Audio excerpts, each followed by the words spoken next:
అందరికీ ఈరోజు నేను గోంగూర పప్పు చేయబోతున్నాను. గోంగూర పప్పు చేయడానికి ముందుగా కందిపప్పుని నీట్గా వాష్ చేసుకోవాలి. వాష్ చేసుకున్న తర్వాత వాటర్ పోసుకోవాలి. వాటర్ పోసుకున్న తర్వాత కారం, పసుపు వేసుకోవాలి. తర్వాత టమాటా, పచ్చిమిర్చి వేయాలి. ఇప్పుడు నేను నీట్గా వాష్ చేసుకున్న గోంగూరని వేసేసుకున్న తర్వాత ఇంకా కుక్కర్ మూత పెట్టేసుకోవడమే. ఇందులో చింతపండు అవేం వేయక్కర్లేదు. టమాటా కూడా నేను ఒక్కటే వేసాను అనమాట. ఆల్రెడీ గోంగూర పులుపుగానే ఉంటుంది కాబట్టి. సో నేను ఇంకా కుక్కర్ పెట్టేస్తున్నాను స్టవ్ మీద. చూసారా ఎలా ఉడికిపోయిందో. ఇప్పుడు నేనైతే ఉప్పు వేసి రుబ్బేస్తున్నాను.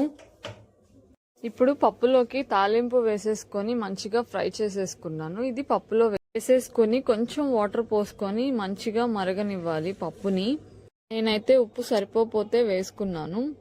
మీరు కూడా ఈ గోంగూర పప్పుని ట్రై చేసి వేడి వేడి అన్నంలో వేసుకొని తినండి. చాలా టేస్టీగా ఉండిద్ది.